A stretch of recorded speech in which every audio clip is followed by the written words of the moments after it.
ఏడేడు జన్మాల బంధాలతో ఈనాడు నీ ఏడు పండించనా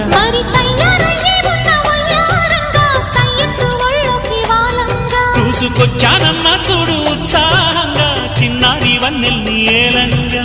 ప్రతిక్షణం పరవశం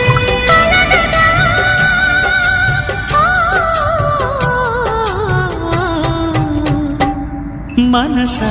పలకవే మధుమాసపు కోయిలవై చెలివే తెలుపవే చిగురాశల గీతికవై